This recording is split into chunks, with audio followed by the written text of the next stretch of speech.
بسم اللہ الرحمن الرحیم۔ السلام علیکم اور خوش آمدید۔ میں ہوں مبشر اور آپ دیکھ رہے ہیں ٹرو رائٹر۔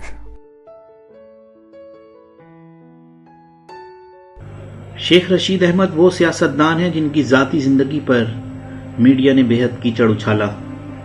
انہیں عیاش، فریبی، دغاباز اور غدار تک کہا گیا، لیکن آج تک عوام کے سامنے ان کی زندگی کے وہ گوشے نہ دکھائے گئے کہ کیسے وہ اس ملک کی خدمت کرتے رہے ہیں اور اس ملک کے لیے کیا کیا قربانیاں دے چکے ہیں۔ اس ویڈیو کا مقصد ایسے ہی واقعات کو عام عوام تک پہنچانا ہے۔ میں ہوں مبشر اور آپ دیکھ رہے ہیں ٹرو رائٹر۔ تو میرے ساتھ رہیے اور دیکھتے رہیے۔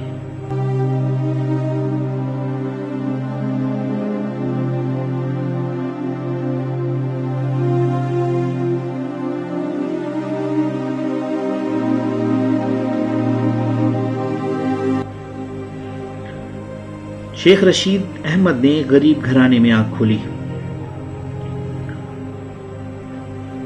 اور پہلی بار عملی سیاست میں صدر ایوب کے خلاف جلوس نکال کر قدم رکھا، جس کی پاداش میں شیخ صاحب کو قید و بند کی صحبتیں بھی برداشت کرنا پڑیں، حالانکہ اس وقت وہ نہایت کم عمر تھے۔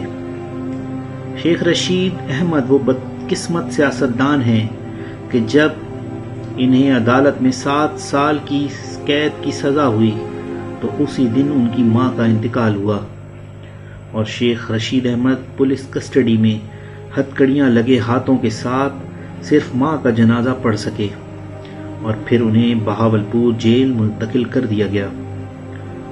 عدالتی فیصلے کا علم شیخ رشید کو پہلے ہی تھا۔ انہوں نے مسلم لیگ نون کے تمام سرکردہ لوگوں کو اطلاع دی اور درخواست کی کہ وہ ضرور عدالت آئیں، لیکن فیصلے والے دن مسلم لیگ نون کا کوئی اکابر عدالت میں موجود نہ تھا۔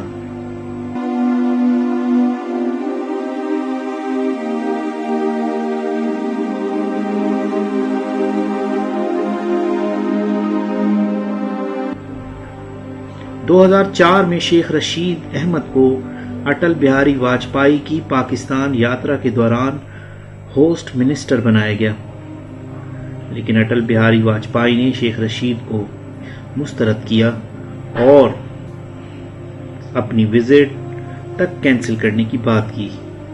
تب حکومت پاکستان نے شوکت عزیز کو ہوسٹ منسٹر مقرر کیا۔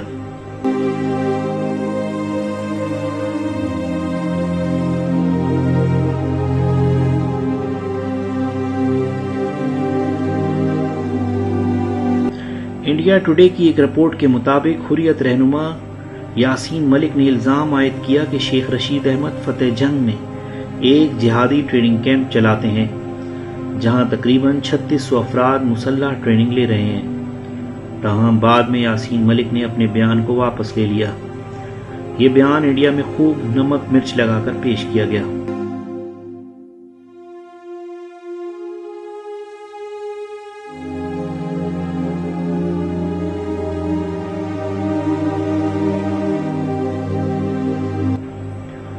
دو 2005 میں شیخ رشید احمد نے انڈیا سے اپنے آباء و اجداد کی قبور پر فاتحہ خوانی کرنے کے لیے سری نگر جانے کی اجازت مانگی، لیکن انڈیا میں اس پر خوب وویلا مچا اور شیخ رشید احمد کو انڈیا کا ویزا نہیں دیا گیا۔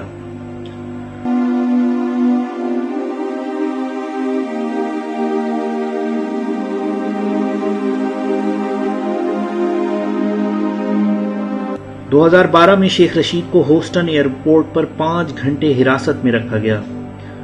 ان پر الزام تھا کہ وہ لشکر طیبہ کے سپورٹر اور پروموٹر ہیں۔ بالآخر پاکستانی ہائی کمیشن کے شدید احتجاج پر انہیں چھوڑا گیا۔ 2014 میں شیخ رشید کو ٹورانٹو ایئرپورٹ پر آف لوڈ کر دیا گیا، کیونکہ کینیڈین اتھارٹیز کی طرف سے انہیں کلیئرنس سرٹیفکیٹ نہیں دیا گیا تھا، جس کی وجہ سے انہیں فلائٹ سے آف لوڈ کیا گیا۔ اس جیسے بہت سے واقعات شیخ رشید احمد کی زندگی میں موجود ہیں، جس سے ثابت ہوتا ہے کہ وہ ایک محب وطن، مخلص اور وطن سے دغا نہ کرنے والے انسان اور سیاستدان ہیں۔